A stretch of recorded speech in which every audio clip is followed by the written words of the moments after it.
The visions would not leave Mireya's mind. They did not come as dreams. They came as interruptions, sudden flashes seizing her while she was awake. A breath would hitch in her chest. The world would blur, and she would see them again. A girl standing beneath a twisted tree, its leaves whispering secrets. A man wandering through a house of mirrors, his reflection splintered into countless versions of himself. A boy moving through a vast library where shadows clung to the shelves like living things. Each vision ended the same way. They turned, slowly, as if sensing her gaze, and across impossible distances, their eyes locked onto hers. Mireya stopped trying to fight them. Instead, she began to listen. She returned to her notebook, page after page filling with sketches she did not remember drawing, symbols she could not explain. Her dreams no longer felt like imagination. They felt like instructions. Roads she had never walked appeared clearly in her mind. Names rose to her lips without warning.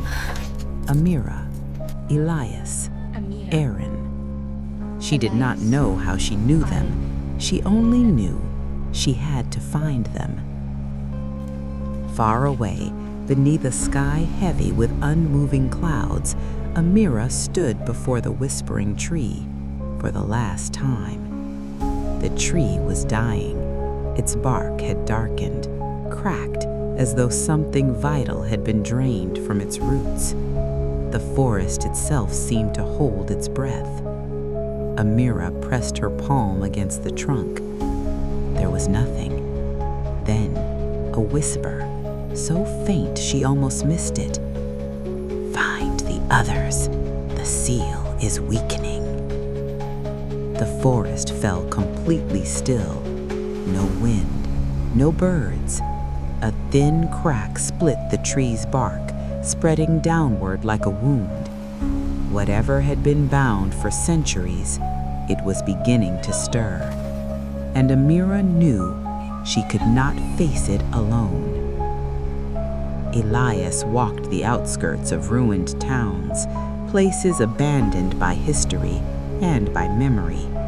His hair remained snow white, unchanged since the night the mirrors had claimed him. He avoided reflections when he could, but mirrors had a way of finding him. Broken glass, polished metal, darkened windows, and every time he looked, he saw them. 3 figures standing just behind him.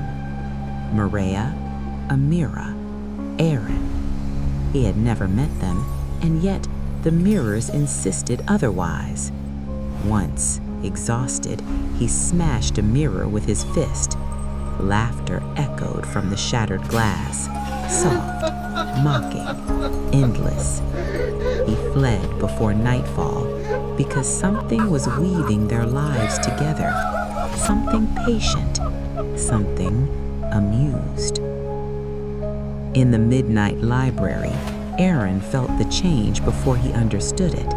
The books no longer waited. They shifted on their shelves, pages fluttering open without his touch.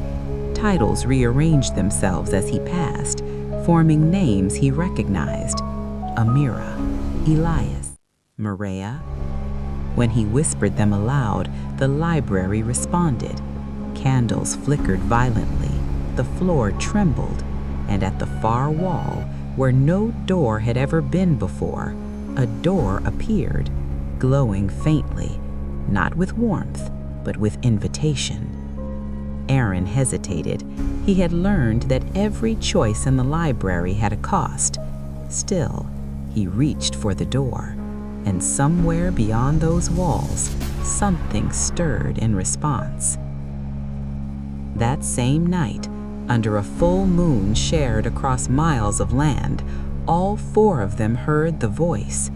It came from everywhere at once, deep, cold, like stone breaking under impossible pressure. Come to the Hollow Vale. The Keeper waits. Mireya dropped her notebook. Amira felt the forest recoil around her.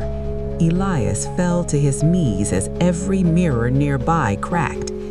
Arin staggered as books slammed shut in fear. None of them knew where Hollow Vale was. And yet, in the marrow of their bones, they all did. Roads shifted, dreams sharpened, paths that should not exist began to open. Each step pulled them closer together, drawn by a force older than memory, older than the seals meant to contain it. Somewhere beyond sight, the Keeper watched, and for the first time in a very long while, it smiled and silently